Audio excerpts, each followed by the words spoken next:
And we've started recording now. Thanks, Faith.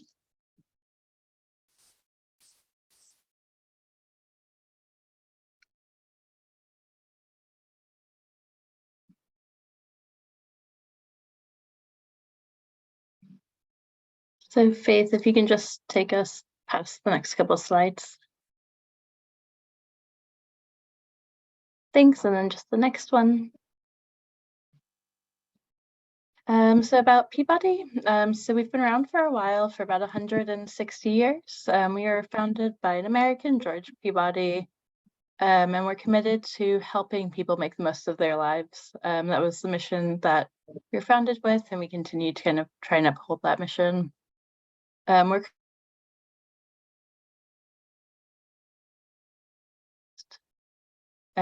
We have a little under 150,000 customers who live largely in London and in the inner boroughs such as Islington, Suffolk, and Hackney.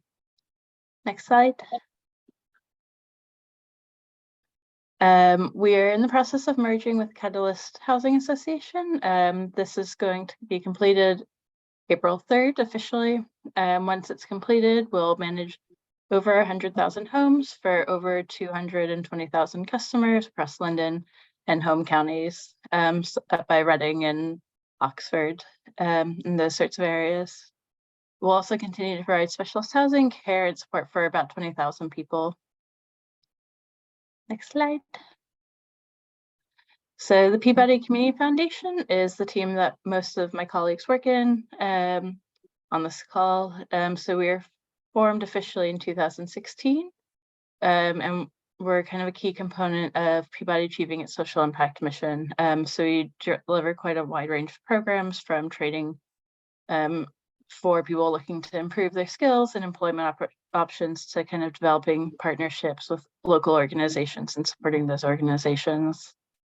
We've been reviewing and updating our strategy. It's been just approved a couple of weeks ago by our board, but we're going to continue with the themes of healthier, wealthier, and happier. The only significant change is we're going to have a more explicit focus on resident engagement and kind of making sure that we're really listening to customers whenever possible, and through kind of key decision points as well. So we're always keen to partner with organizations that benefit our customers.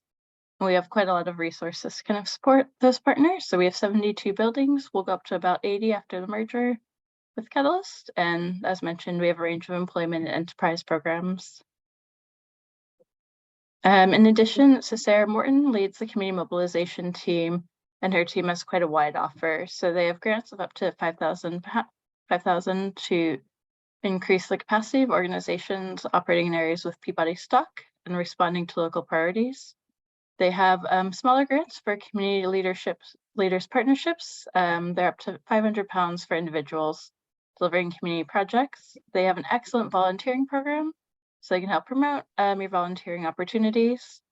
They also do excellent training for community groups. Their upcoming offer includes social impact, good governance, marketing and comms, project management, income diversification, which I'm sure we're all keen on, and fundraising.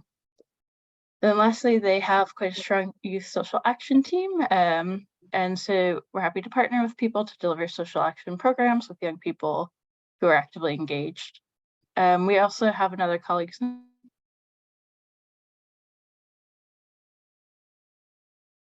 excellent newsletter on funding opportunities.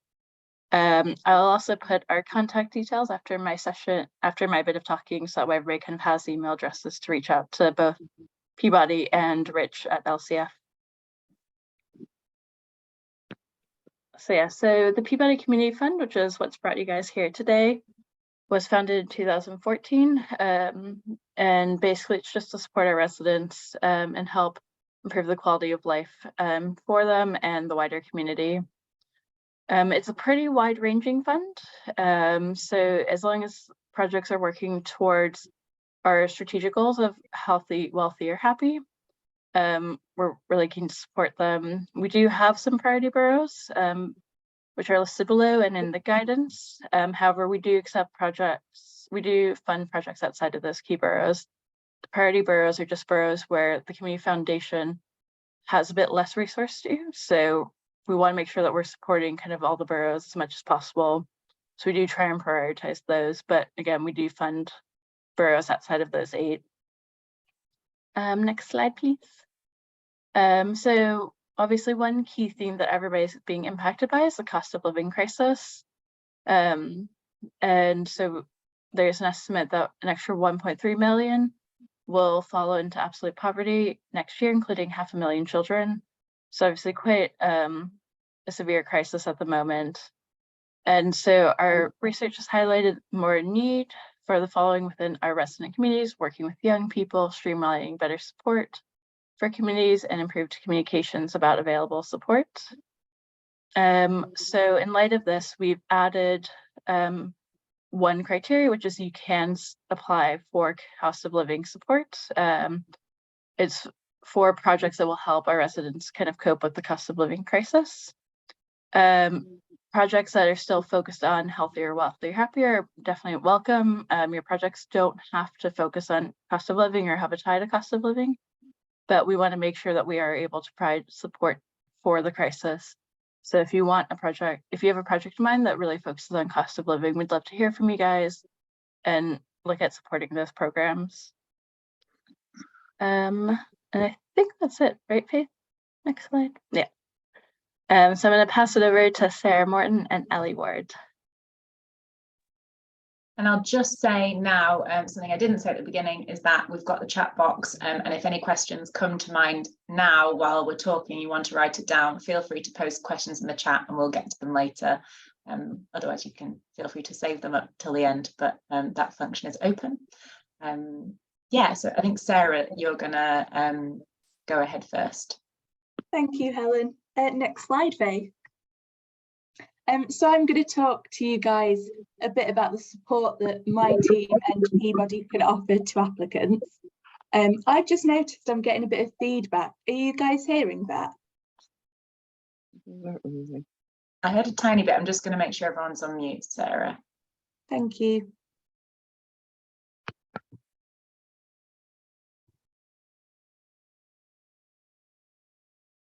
I think you're good to go. Brill, thank you.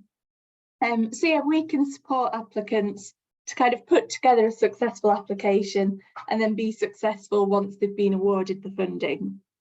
As you might be aware, one of the criteria of getting the grant is that you focus on Peabody and social housing residents.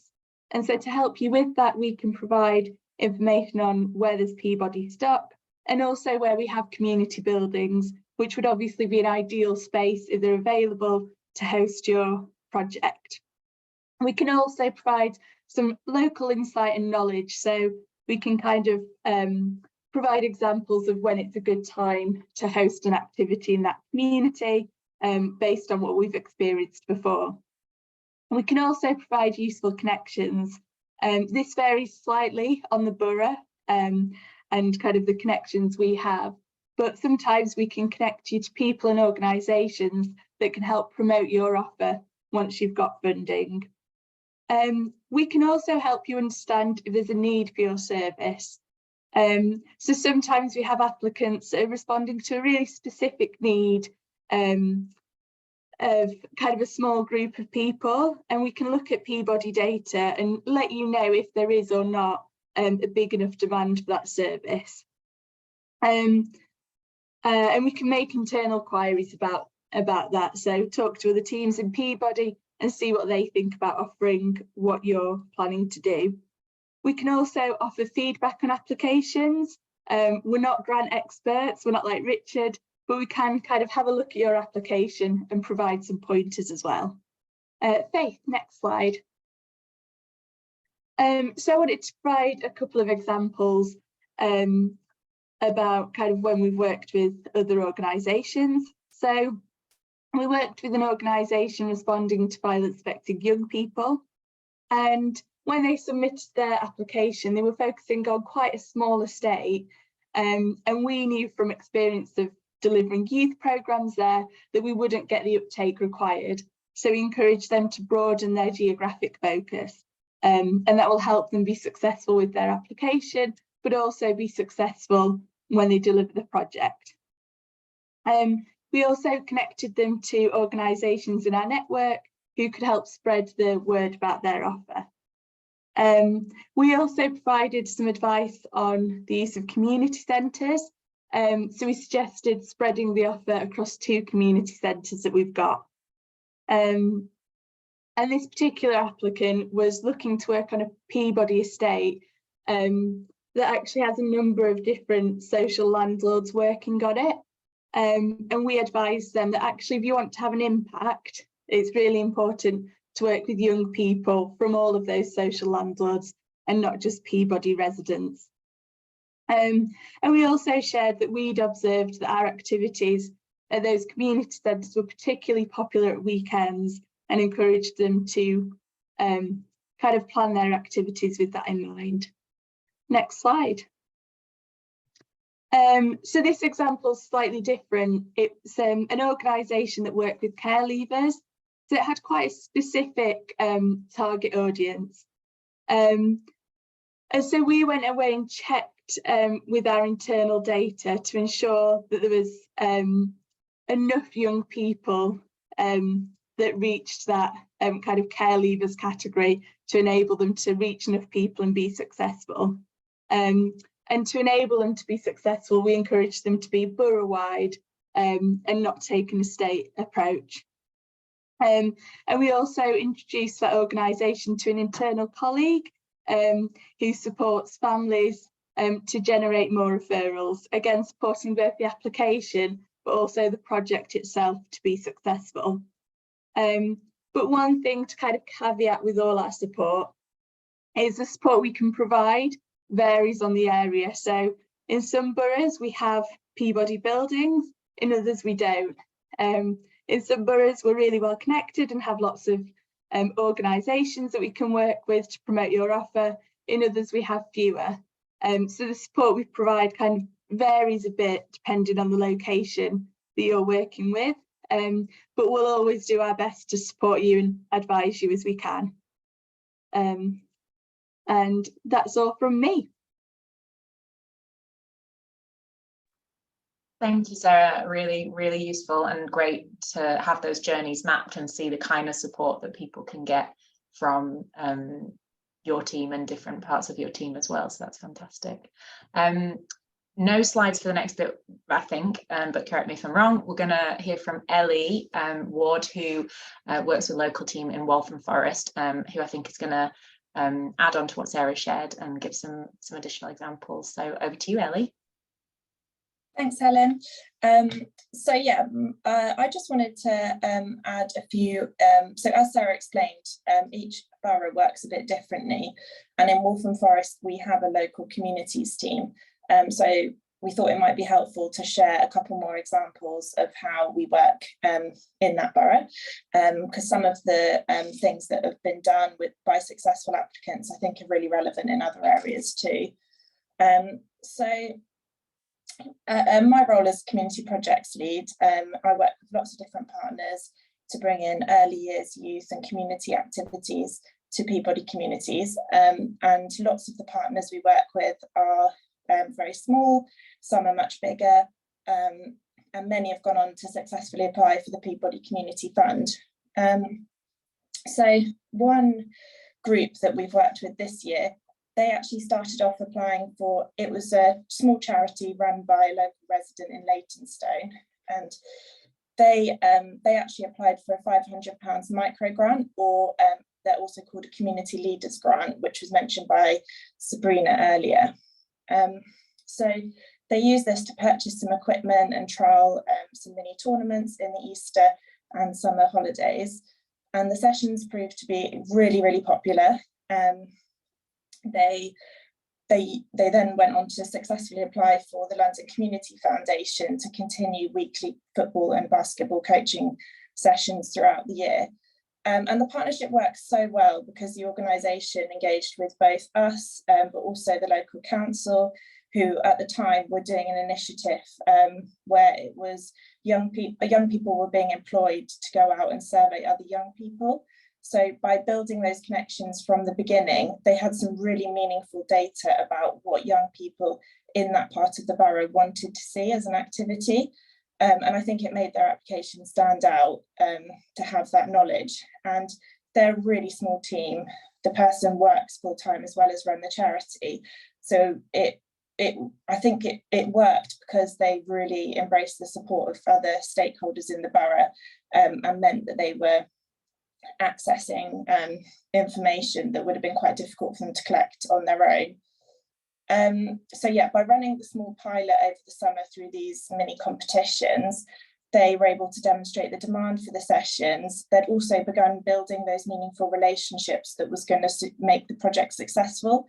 So they were very involved with a nearby church, which had a large community, and also runs a food bank from it as well. So they were reaching lots and lots of residents from Peabody and nearby social housing properties, and had that built into their application.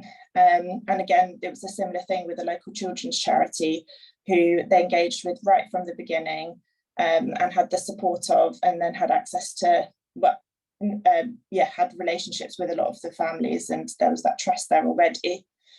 And another one of our partners who successfully applied for funding to bring in free music therapy to Chingford, I guess what made them stand out was the time they took to attend different sessions in the Peabody Community Centre, but also in the local primary school, and to the local GP. So they recorded a lot of the feedback from these pilot sessions, which assessed the level of demand for what they then went on to apply for. They were also really good at being in touch with the local team and communicating and working through challenges. So one of those being that the GP is quite hard to access, and then we could help them access the GP through the local social prescribing network. So quite practical connections that they made use of from the team, which then meant there was much more access to the people that they were running or proposing to run the service for. So I guess the main things I wanted to share is that from my experience, the most successful partners that we work with are the ones that are able to take the time to establish partnerships with the key local stakeholders in the areas that they're applying to run the projects in. So the ones that tend to not work so well, or that we have seen, and also that's partly why I mentioned the community leaders or micro grant, because obviously we appreciate that you can't do lots of free work in order to apply for funding, and the micro grant is a small way of being able to cover some of those initial costs. And there's other, in Waltham Forest we have ward funding, which can do a similar thing. So there might be other small pots of money that can then help pilot a project, then apply for 1 or 2 year funding through this fund. And yeah, so the ones that don't work so well tend to be ones that launch brand new services without that initial community and local stakeholder consultation.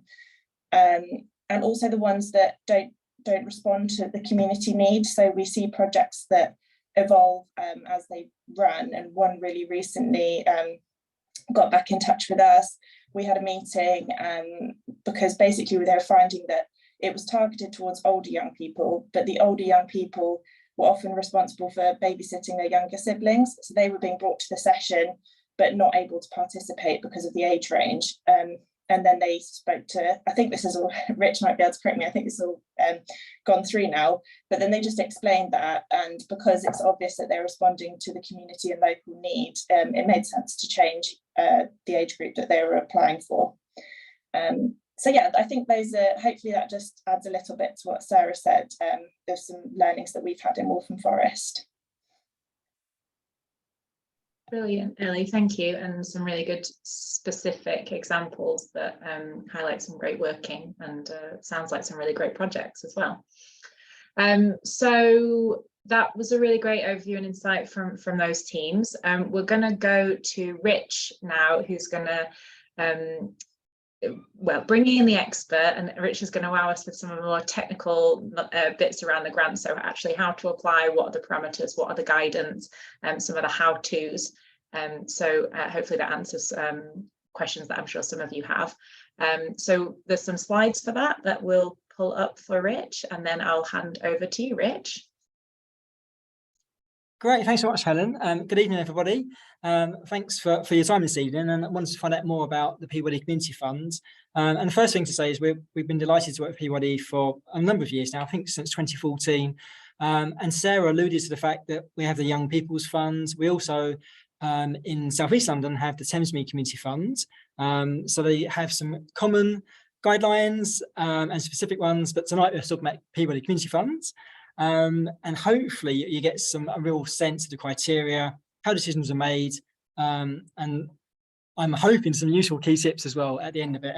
So, and next slide, please, Faith. Great. So the first couple of slides relates to our core eligibility criteria across all London Community Foundation programmes. So Peabody, when we first got involved, they wanted to ensure that we have criteria that across the board is hopefully fair to organisations, and we agree the set sort of legal structures. And by far the most common sort of structures for organisations that apply to this fund and others are sort of charities or CIOs, but also company limited by guarantees and also CICs limited by guarantees as well. So I guess those are the three main types of organisations. We do have some smaller organisations that are unincorporated, and typically they may be tenants and residents associations. But by far, I say the most common are the first couple of bullet points in terms of the structures there. In terms of governance, what we do ask is that any organisation that applies must have 3 unrelated members. So if they're a charity, then 3 trustees. If a CLG or CIC, then 3 directors. If there's a management committee underneath, it should be the highest level of governance that applies, so directors or trustees. And obviously for unincorporated associations, then that would be 3 management committee members. Next slide, please, Faith. Yeah, again, most of these are fairly standard in terms of an organisation must have a bank account with a minimum of 2 unrelated signatories. What's critical for any organisation that applies for funding is, of course, having a safeguarding policy. And that one is that generally is reviewed every couple of years, but ideally every year or so when they apply to us. Organisations can apply, obviously, to other funds as well. So we do encourage you to sign up to our newsletter. If you go to our website at londoncf.org.uk, every month we have a monthly newsletter. So we promote the programmes that we're managing, but also other funds that we're not managing, which is hopefully useful. So on our homepage in the bottom right corner, there's an email there that you can sign up to. But in terms of funding, we do ask that if you've had grants from other funds, then ensure they're up to date and there's no outstanding monitoring when you apply to the Peabody Community Fund as well. And the final thing in terms of the core sort of criteria is there is this sort of threshold whereby particularly smaller unregistered organisations hit the £5,000 threshold, and at that point they should then be looking to register either as a charity or a company limited by guarantee or a CIC. And we have a link on our website to give more information on that particular registration process. Next slide, please, Faith. So obviously you're here tonight for the Peabody Community Fund. So what can we award? And you'll see that the last about 4 rounds now, in the last couple of years or so, responding to feedback, and the Peabody teams on the ground as well heard from groups, what can we do to sustain the activity? So we introduced 2-year funding, and groups can apply for up to £10,000 a year with an income of up to £250,000. And then for organisations between £250,000 and £1 and £500,000, you can apply for up to £15,000 a year for 2 years. So the maximum income threshold for this fund is £500,000 or less. So organisations can apply for 1 or 2 year funding. You don't have to apply for 2 year funding, but most do or have done in most recent rounds. In terms of the costs you can request, the majority are considered, apart from capital bills, requests that are solely for equipment. And the aim of this fund really is to, where possible, to have regular activities for Peabody residents. So one-off events and activities are not a priority for this particular fund. You can apply to other funds. So as I mentioned, the Peabody Young People's Fund, in terms of which you can apply to more than one Peabody programme simultaneously. And I think that would include some of the internal programs at Peabody. But what you can't do is have more than one live Peabody Community Fund grant at a time. So we ask that you obviously fully complete the project, report on that particular project, and then apply again to the Peabody Community Fund itself. I think that's that slide. Next slide, please, Faith. So in terms of the decision-making process, this current round closes on the 19th of December. And then what happens is that we do initial eligibility checks, which is based on the criteria I spoke for on the first couple of slides. But then what's really important is that Peabody team members get together to shortlist the eligible applications to take those forward to the next stage. At that point, we at London Community Foundation would assess those shortlisted applications, and then a Peabody panel for this round will get together in March. And by the end of that month, hopefully earlier, but definitely by the end of the month, decisions will go out and projects can begin from April onwards next year. And as I mentioned, for up to 2 years in this particular round of funding. Next slide, please, Faith. So in terms of the fund itself, obviously way back earlier on, Sabrina mentioned that the 3 key themes for Peabody Community Funds are the healthy, wealthy and happy themes. But as I mentioned, what's really important is this fund is supporting ongoing and regular activities for residents. And we've got a few priorities here in terms of what will be considered. So targeting the most disadvantaged community members, those projects that are led by Peabody residents. If they're not, then obviously taking on board some of the advice that Sarah and Ellie gave earlier is to look at strong connections with local residents, try and consult with residents where possible, look at the local understanding of the community needs, and where possible look at partnering with organisations that are already working locally in those particular areas. Also, what's really important for this fund is supporting youth-led projects, so particularly up to the age of 24.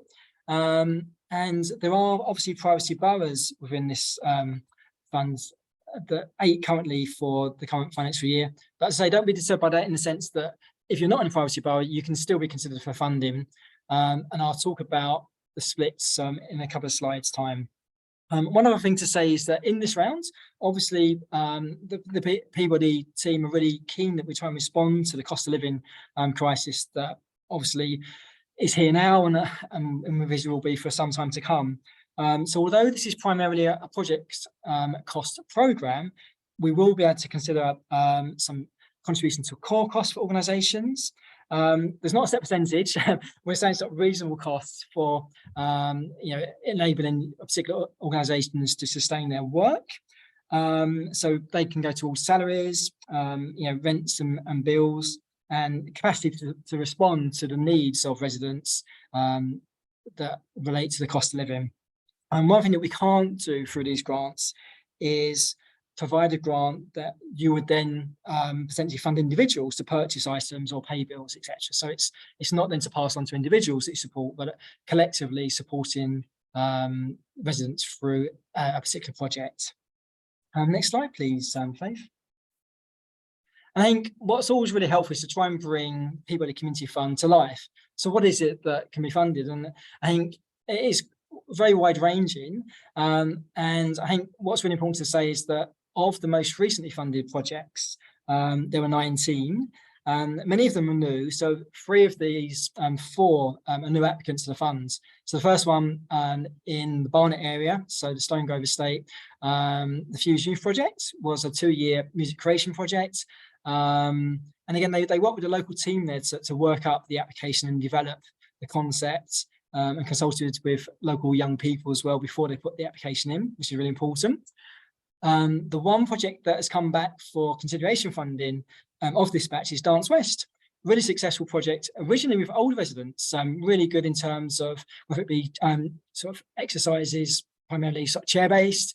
But what they've seen is the model works, particularly for young families as well. So in this particular grant, they're going to have funding for older people in Hammersmith, but also for families. And they're also going to do some work and run some tasters on other Peabody estates. So I think both Ellie and Sarah mentioned that sometimes if a project works well, there's no reason why it can't work in other Peabody areas. But sometimes that may require tasters before the rollout of several different sessions.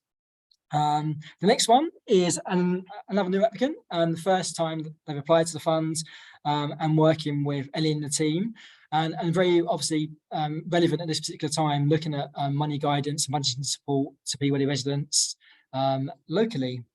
And then finally, just to show that not all the grants are for privacy boroughs, the South East London Arts Network received nearly £20,000 for a creative workshop programme at Darwin Court in Southwark, particularly focusing on those with mental ill health over the next couple of years or so. And in terms of, I've written a couple of stats down from the last round, is that there were 19 grants awarded in the last round, and 10 were in the 8 privacy boroughs. There were another few in Waltham Forest. So Waltham Forest is not a privacy borough, but it has restricted funds for this programme as well. So there was funds there, but also I think there was around about 6 or 7 grants that weren't in the privacy boroughs. So hopefully that encourages groups both in the privacy boroughs and not in them to apply to the fund. And in terms of how many grants there are per round, there's normally around about 20. So there's 2 rounds per year. So probably about 40 grants roughly each calendar year that are awarded through the Peabody Community Fund. And then one other, I think, really interesting stat is the fact that 17 of these 19 grants were 2-year grants. So as I mentioned, the vast majority of organisations want to be able to deliver a programme, develop it and sustain it for at least a couple of years and build that relationship with the Peabody team on local Peabody teams, but also the residents, and look at what works and evolve it as well. And as Ellie mentioned, the important thing is communication. If an organisation feels that they may need to look at how the project's operating, revise it, as long as the communication with the team and ourselves, then we'll try and be as flexible as possible to make sure that local projects can work to the benefit of everyone that's involved. And then the final slide, hopefully will be relevant for this particular fund, but also other funds as well. And I know the first point sounds really obvious, but I can't stress this enough. Please read whatever fund you're applying to, the funding guidelines, and also our online application form guidance, because we're trying to give as many key tips as possible in terms of what the criteria is, what we can and can't fund, but also the online application form guidance that enables you to see how to have tips and answers on every single question on the online form. So yeah, please have a read of those before you start to write an application. And we often advise, jot down, do draft answers to your questions before you actually insert onto the online form. And so one other thing that has happened to us all is sometimes when you're online, you can suddenly lose connection. So for key sort of questions and answers, do maybe save those answers to a Word document, just in case that when you're online and you lose connection, you still have that saved. For any fund, obviously making sure that you fit with the key priorities, so the themes and the priority groups. But number 3 for this particular fund is the absolute essential. This fund ultimately wants to engage Peabody residents, so you must, to some extent, consult with Peabody residents and or a Peabody team member to demonstrate the need for the project, and also that you hope that Peabody residents would engage with it. So for this fund, this is absolutely crucial, and you'll see there's an application form question that focuses on that engagement. In terms of the project details, please be specific in terms of what you want the funding for, when you're going to run it, how often and where, but also give us sort of a sense of how you're going to sort of structure it, and also confidence that you have the people, the relevant expertise to deliver that particular programme. Also, where possible, if you can, talk about plans for once the funding ends, how you can sustain it, and also to break your budget costs down as well. We do encourage where possible organisations to pay the London living wage, which is currently £11.95. So if you can do that, then that is much appreciated for, you know, the sessional workers you're going to employ potentially. Also, groups often ask, do you have to raise other funds towards the total project cost? The answer is no. Where possible, you know, if you get a contribution from elsewhere or some in-kind cost, then great, but you don't have to raise other funds towards it. And then what happens if you're successful? Then what we ask is that if it's a 2-year grant, there's a short monitoring form halfway through, just to see how the actual project's progressing. And then at that point, if you feel there's any areas that you need more support on, you can identify us, and obviously we can refer to local teams as well. And then at the end of the grant, there's a slightly longer form, which gives us a sense of, you know, have you achieved the outcomes you wanted to 2 years on? What's gone well? What have the learnings been? Because there's always learnings for projects. And again, what we do, we give loads of key tips if a group's successful in getting funding at the outset in terms of what monitoring you will require at the end of it. So there are sort of some key tips for hopefully putting together a good Peabody Community Fund application. And that, I think, is the end of my slides. Obviously, we've got Q&A coming up, but I think it's now back to Helen. Thank you, Rich.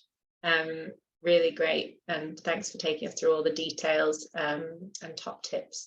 That's brilliant. So I think we can stop sharing the screen, and what I'll say to anyone who is in the future who is watching this recording, and we're about to stop the recording, best of luck to you in your application. And now focusing on the present and who's here now, we're going to stop recording the session, and